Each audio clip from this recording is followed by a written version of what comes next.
et Ford va manger ses bas. On trouve un Hellcat. Des suspensions utilisées dans les courses dans le désert, c'est la même technologie.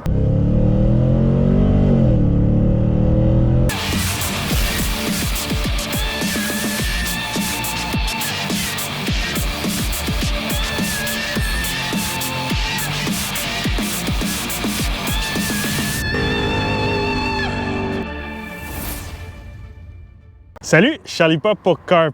Ouais, vous ne me voyez pas cette fois-ci, hein? Salut, Charlie Pop pour Car Pop et aujourd'hui, le Ram TRX. Pourquoi pas? Je me suis dit comme véhicule du mois, comme véhicule de tous les jours, c'est parfait ça. Donc, c'est quoi le Ram TRX? Bien, pour comprendre c'est quoi, il faut aller chez Ford. En 2010, Ford lance le Ford Raptor, qui est une camionnette de hors-route extrême. Donc, Ford lance ça et il s'attendait à ce qu'il y ait un certain nombre de ventes, mais pas autant. Le monde a vraiment adoré la camionnette. Ils en ont acheté beaucoup. Même la police et les douanes en ont acheté dans le but de s'en servir comme véhicule de service. Et vraiment, Ford a frappé fort. Face à ça, Ram et GM ont rien fait du tout. Alors, le Raptor continue son bout de chemin. En 2015, on arrive avec une deuxième génération. C'est encore une fois un grand succès, mais encore une fois, Ram et GM font rien.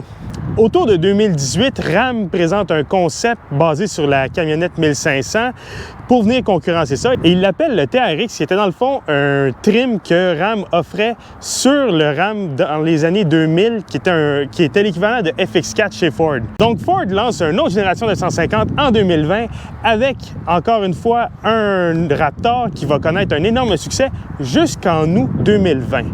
Parce qu'en août 2020, Ram lance ceci, le Ram TRX. Et Ford va manger ses bas. Ça va prendre 2 ans à Ford avant d'arriver avec un produit compétitif au Ram TRX, tellement le Ram était performant. Et même encore aujourd'hui, c'est pas encore clair c'est qui le gagnant entre les deux. Aujourd'hui, ce que je vous propose, c'est qu'on va faire un tour de l'extérieur du véhicule, mais on va en profiter en même temps pour le comparer avec un Ram 1500 ordinaire. Ensuite, on va vous présenter l'intérieur, la mécanique, que vous allez voir, elle est complètement déjantée. Ensuite, on va aller faire un essai routier, j'ai hâte.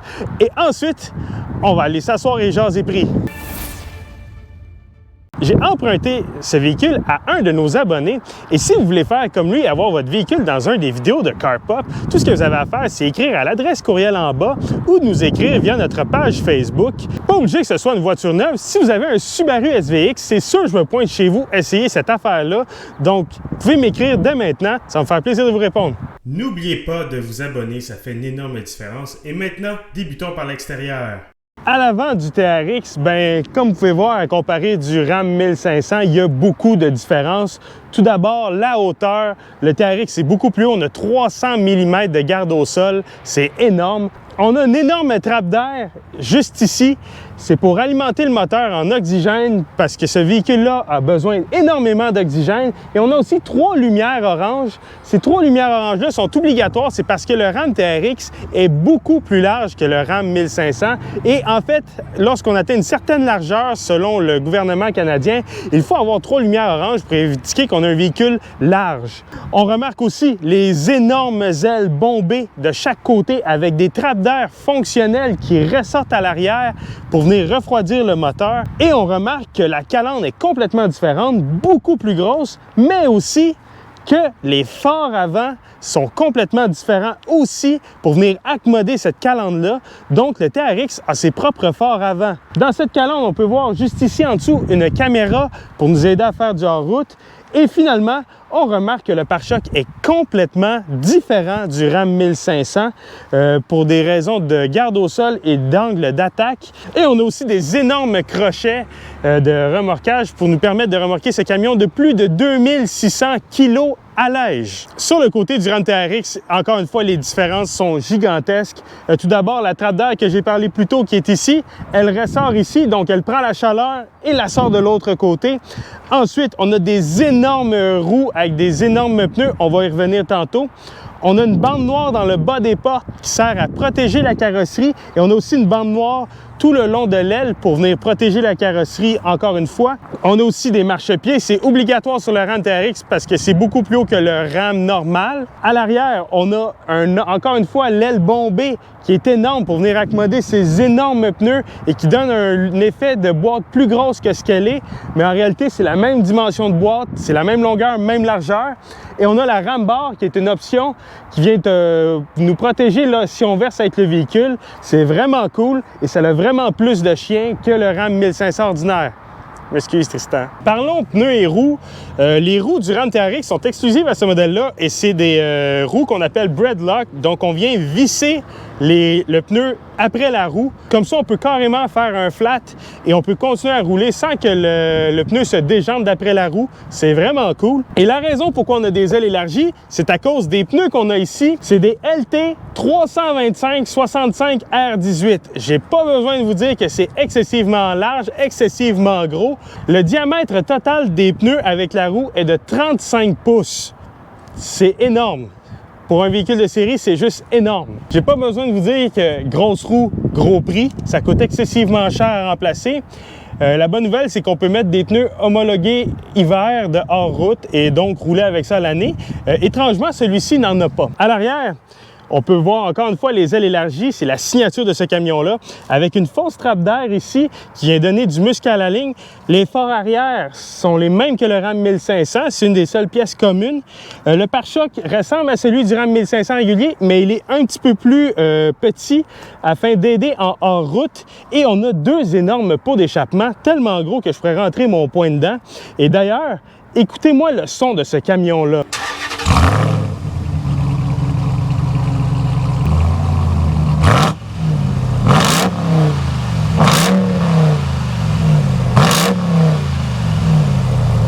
Pour accéder à la boîte du Ram 1500, c'est vraiment facile. C'est comme un Ram régulier. Par contre, une différence, c'est pas mal plus haut. Hein? C'est à peu près 4 pouces plus haut. Je sais pas pourquoi. Là. On remarque, on a ici en option un pneu de secours dans la boîte. Donc, ça vient enlever de l'espace. Mais c'est vraiment pratique en route si on fait une crevaison. On a juste à prendre le pneu dans la boîte au lieu d'aller se mettre en dessous dans la boîte pour sortir le pneu. D'ailleurs, en ayant le pneu dans la boîte, on améliore la garde au sol à l'arrière pour nous aider encore une fois en hors-route. Pour l'habitacle, je vais faire ça assez rapidement. J'ai déjà fait le Ram 1500 cette année. Je vais juste vous présenter les différences qu'on a avec le TRX par rapport au Ram 1500 régulier. La présentation intérieure est réussie, la qualité des matériaux est correcte et la qualité d'assemblage est bonne. Le volant est un peu différent de celui du Ram et on a de l'Alcantara pour nous aider à avoir une bonne prise en main. Et on a des palettes au volant en aluminium dont le toucher est vraiment incroyable pour nous permettre de changer de vitesse. C'est vraiment réussi. Une autre différence du Ram TRX, c'est que le bouton pour démarrer le moteur est rouge parce qu'on sait tous qu'un bouton rouge, ça donne de la puissance. On peut aussi changer les modes de conduite à l'aide des flèches ici. En faisant ça, comme on peut voir, ça change le mode dans le tableau de bord. Et quand on fait ça, on a plusieurs images qui apparaissent de notre TRX dans différentes situations. C'est vraiment cool et ça nous permet de mieux nous orienter sans quitter les yeux de la route. On a aussi un bouton Launch Control qui nous permet d'activer le Launch Control quand on veut et un bouton Axle Lock pour venir barrer les essieux. Le véhicule est aussi équipé d'un cruise control de descente de côte en route. Donc, ce que ça vient faire, c'est que ça vient ralentir le véhicule et on descend une côte, par exemple, à 5 km/h pour éviter qu'on prenne trop de vitesse à travers les roches. Une différence avec le Ram régulier, c'est qu'on a un levier de vitesse au centre. La raison est simple, c'est que vu que c'est un véhicule de hors-route extrême, parfois, il faut se mettre le neutre le plus rapidement possible. Et le but de ça, c'est de pouvoir justement le faire. À la place de la roulette, on a un bouton écrit TRX et lorsqu'on appuie dessus, on tombe dans un menu du système d'infodivertissement. Ce menu, dans le fond, nous permet d'ajuster ce que l'on veut dans nos modes de conduite. On a le mode Sport, Tow, Snow, Auto, Custom, Mud, Sand, Rock et Baja. Dans le fond, le mode sport, c'est pour aller au drag, c'est pour accélérer le plus vite possible. Tow, c'est pour remorquer. Snow, c'est pour la neige. Custom, c'est un mode qu'on choisit sur mesure parce qu'on peut venir choisir comment on veut que notre transmission change de vitesse, comment on veut que le contrôle de stabilité fonctionne, comment on veut que la suspension travaille, comment on veut que la direction fonctionne, etc. Mud, Sand, c'est pour jouer dans la boîte et dans le sable. Rock, c'est pour jouer dans la roche. Et Baja, ça, c'est un un mode qui nous permet de rouler vite dans le désert. Dans le fond, la suspension se met en mode prête à absorber des gros impacts à grande vitesse. Et quand je dis à grande vitesse, le Ram TRX est limité à 190 km/h et il est capable de l'atteindre dans le sable. Tout comme le Ram 1500, on a différents outils de mesure. On a la formule Syncostan, un rapporteur d'angle, etc., etc. Mais une différence qu'on a avec le TRX, comme vous voyez, on a un tyrannosaure avec le Ram à côté et on a un Raptor juste en dessous et un être humain pour nous rappeler que le Raptor, ben, c'est une affaire du passé. Le T-Rex le domine bien plus. À l'arrière du TRX, il n'y a pas grande différence avec un Ram régulier. On a des beaux sièges en cuir avec des lignes rouges. C'est vraiment magnifique. Maintenant, parlons mécanique. C'est là que le Ram TRX vient flanquer une volée au Raptor. Donc, sous le capot du TRX, on retrouve pas n'importe quel moteur. On trouve un Hellcat. C'est un 6,2 litres supercharge de 702 chevaux, 650 livres-pieds de coupe. C'est environ 250 chevaux de plus que le Raptor. Et il ne faut pas oublier, parce que Ram est fier de le dire, c'est 2 chevaux de plus que le Raptor R. C'est combiné à une transmission 8 vitesses et à un rouage intégral permanent. Donc non, vous ne pouvez pas rouler le Ram TRX en 2 roues motrices. Vous êtes obligé de le rouler en 4 roues motrices, ce qui aide énormément à la consommation de carburant. Évidemment, on a un véhicule plus large, des pneus en route, etc., etc. Donc la consommation de carburant en est très fortement pénalisée. Le véhicule qu'on a laissé a une moyenne de 26,4 litres au 100. Et il ne consomme que du super. Ça fait que ce véhicule-là coûte environ 52 $ d'essence pour parcourir 100 km. Pour être sûr de bien humilier le Raptor, Ram a mis un petit dessin caché sous ce morceau ici. Vous avez un T-Rex qui mange un vélociraptor. Sinon, autre point, on a une barre de torsion ici. Ce n'est pas pour la suspension, c'est pour tenir les ailes ensemble, pour garder la carrosserie collée ensemble pour quand on prend des sauts. Parce que oui, le Ram TRX peut prendre des sauts. Je vole! On a une suspension indépendante à l'avant et un essieu rigide à l'arrière et on a des freins à disque aux 4 roues. Mais il y a beaucoup plus de différence que ça par rapport à un Ram régulier. Tout d'abord, le châssis. Le châssis, vraiment, le châssis à échelle est complètement différent du Ram 1500. Le TRX a son propre châssis. C'est une des raisons pourquoi il se démarque du Raptor. Une autre différence, c'est les essieux. Les essieux sont fabriqués par Dana, une compagnie qui est spécialisée en hors-route. Donc, ce camion-là a ses propres essieux. Et aussi, comme j'ai parlé plus tôt, la suspension qui est surélevée, bien, elle est assez spéciale. On va aller en jaser. À part son châssis, une autre grosse différence du TRX, c'est sa suspension. C'est directement dévié des suspensions utilisées dans les courses dans le désert. C'est la même technologie. C'est une suspension adaptative. Et quand j'ai vu le TRX sortir, je me suis dit, bon, ils ont fait encore un gros Tonka, jusqu'à ce que je le vois rouler dans le désert. Ce camion-là peut atteindre, comme j'ai dit plus tôt, sa vitesse maximale dans des situations en route et le camion reste flat comme une barre. La suspension s'en va comme ça. Le camion reste flat comme une barre. C'est absolument impressionnant à regarder aller. Allez voir sur Internet, écrivez Ram TRX in the Desert. C'est n'importe quoi comment ça tient. Et c'est une autre raison pourquoi le Ram TRX a vraiment démoli le Raptor. Conduire le TRX.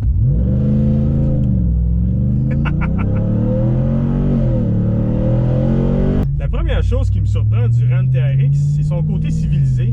C'est un véhicule qui est extrêmement confortable, c'est surprenant. Et la seule chose qui nous rappelle que c'est un TRX, vraiment, c'est ses dimensions et le son du supercharge qui embarque quand même assez souvent. D'ailleurs,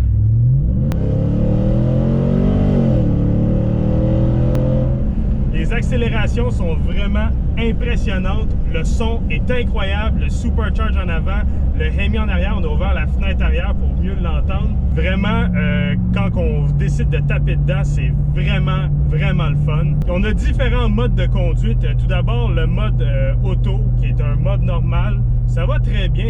Comme j'ai dit, c'est super confortable. En mode Baja, on sent le véhicule devenir excessivement mou, encore plus confortable. C'est vraiment surprenant à quel point ça peut devenir mou. En mode remorquage, j'ai pas remorqué avec celui-ci, mais j'ai eu l'occasion d'embarquer dans un en remorquage la semaine dernière. Et la suspension arrière est beaucoup plus raide pour compenser pour la charge en arrière. Mais au final, c'est un véhicule qui s'affaisse énormément lorsqu'on remorque. Ça n'a pas été conçu pour remorquer en grand nombre. En mode sport, la suspension se raidit, le volant devient plus lourd Et on a une certaine précision dans le volant qui m'a vraiment surpris. On a vraiment une tenue de route qui est plus sportive. C'est sûr, c'est pas devenu une voiture sport. Ça reste quand même un énorme véhicule, mais il y a moyen d'avoir du plaisir en mode sport. Sinon, on reconnaît les attributs du Ram habituel, une bonne insonorisation malgré que le moteur est plus bruyant dans le TRX. On reconnaît aussi la visibilité qui est excellente, une des meilleures de la catégorie. Et là-dessus, ça ne change pas. Le défaut que je reprocherais, c'est qu'on ne voit pas beaucoup les ailes. Vu la largeur du véhicule, les ailes sont cachées par les piliers et on ne sait pas où sont placées ces dernières. Donc, il faut faire très attention avec ça. Pour la conduite au quotidien, vous n'aurez vraiment aucun problème, autant pour les reprises que pour le confort, comme j'ai dit. C'est vraiment un véhicule qui est très polyvalent. Son plus gros défaut reste sa consommation de carburant qui est complètement indécente, moyenne 26,7. On est capable de descendre ça à 20 litres au 100. Ça reste du super, ça coûte un bras à gazer. Comme j'ai dit tantôt, attendez-vous à payer environ 40 à 50 $ pour faire 100 km en carburant. C'est assez dispendieux. Un autre point, c'est que le TRX communique beaucoup. On a un certain ressenti de la chaussée, on ressent comment le châssis travaille, on sait ce qui se passe, on sait quand on va trouver dans un virage, on sait on sent vraiment tout. C'est un véhicule qui communique vraiment beaucoup et ça me surprend vraiment. J'ai jamais vu ça dans une camionnette pleine grandeur, une camionnette qui communique autant, sauf peut-être dans une vieille camionnette des années 80-90. Au final, le TRX, c'est un véhicule qui est impressionnant, ça fait tout super bien, ça tient la route, c'est très compétent en route, il y a plein d'outils pour nous aider à faire ça. Ça peut remorquer. On a une boîte. Son seul défaut, c'est malheureusement sa consommation de carburant. Mais à part ça, on comprend très bien pourquoi le TRX est aussi populaire et aussi désiré chez les gens. Ça fait juste vraiment tout. Et en plus, ça vient avec des accélérations qui sont vraiment fulgurantes et un son incroyable. Vraiment, le TRX, c'est un véhicule qui est impressionnant à tous les niveaux. Donc, la conclusion du Ram TRX. Tout d'abord, merci encore au propriétaire de m'avoir donné cette chance.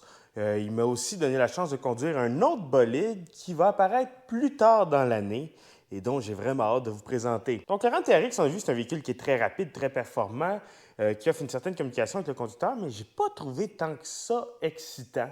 Et pourquoi? Bien, parce que c'est un véhicule qui est vraiment adapté pour le hors-route et j'ai pas fait de hors-route tout simplement. Sûrement que dans une piste forestière, ça serait très excitant à conduire, mais j'ai pas eu cette chance-là. J'étais plutôt en ville et bon, j'ai pas pu vraiment exploiter le caractère hors-route du TRX. Et ça m'amène à un autre point. J'ai parlé de la polyvalence du produit, mais lorsqu'on regarde les choses en face, je crois qu'on est mieux d'aller pour un Ram Limited. C'est sûr, on n'aura pas le Hellcat qui est un moteur qui est fabuleux. Un Ram Limited, c'est beaucoup plus pratique, ça peut remorquer plus, c'est plus confortable, c'est plus luxueux, c'est plus discret, c'est beaucoup mieux adapté pour la vie de tous les jours. Ceci étant dit, un TRX peut être quand même envisageable pour certaines personnes. Je pense aux gens qui habitent en régions éloignées et qui ont accès à des pistes forestières. Ces gens-là, c'est littéralement pour eux l'équivalent de s'acheter une Ferrari. C'est une Ferrari adaptée pour les zones isolées. Donc, les gens de Rouyn-Noranda, voici une voiture exotique pour vous. Maintenant, parlons prix. Le Ram TRX commence à 111 000 $. C'est beaucoup de sous, mais en même temps, c'est un camion exceptionnel. À cela, évidemment, il faut rajouter les taxes et la fameuse taxe de luxe parce que c'est un véhicule de plus de 100 000 $. Et on se retrouve à un prix qui avoisine les 141 000 $ de base. On s'entend, le de base est quand même assez bien équipé, mais de base. Si on met toutes les options dans le camion, parce qu'il y a quand même une bonne liste d'options, et qu'on se retrouve avec un camion similaire à ce que j'avais, on se ramasse avec un camion de environ 140 000 $ avant taxe. Rajoutons les taxes et la taxe de luxe, on est à 187 000 $. Ça commence à être assez dispendieux pour un véhicule qui commence à 50 000 $ de base. Et je veux dire, on se retrouve quand même avec un intérieur qui est inspiré du modèle de base, c'est-à-dire on a un tableau de bord qui a les mêmes formes, on a des panneaux de porte qui ont les mêmes formes, etc., etc. Donc, ça commence à être assez dispendieux. De là, le pourquoi j'irais probablement plus pour un Ram Limited où on rehausse vraiment la finition intérieure et qu'on se retrouve avec une finition intérieure qui est supérieure à celle du TRX. Il faudrait que Ram fasse un genre de Ram TRX Limited, ça serait assez intéressant, merci. Mais ça n'arrivera pas, puisqu'au moment où je fais ma conclusion, c'est-à-dire 3 semaines avant que la vidéo sorte, On vient d'annoncer la fin du Ram TRX et la fin de tous les produits Hellcat chez Dodge et Ram.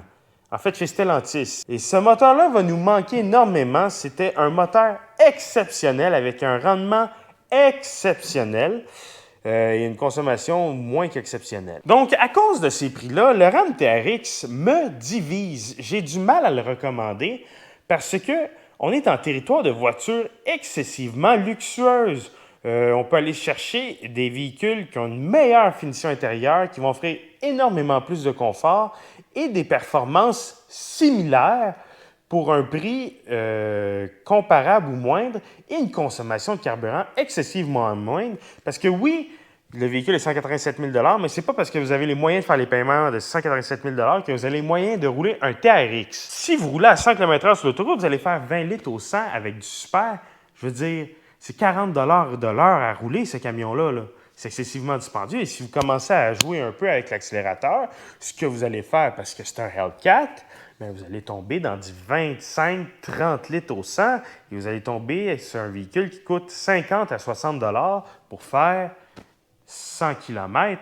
C'est vraiment dispendieux. Donc, si vous avez les 250 000 $ de budget pour vous acheter un véhicule, vous pouvez considérer un Ram TRX. Donc, en gros, si vous habitez en région isolée, TRX, considérez-le comme une voiture exotique. Si vous êtes autour de Montréal, par exemple, c'est beaucoup plus dur à ajuster. Il y a des véhicules qui vont être beaucoup mieux adaptés à vos besoins, mais il n'y aura pas nécessairement le côté aussi spécial que le TRX offre. Donc, c'est un pensez-y.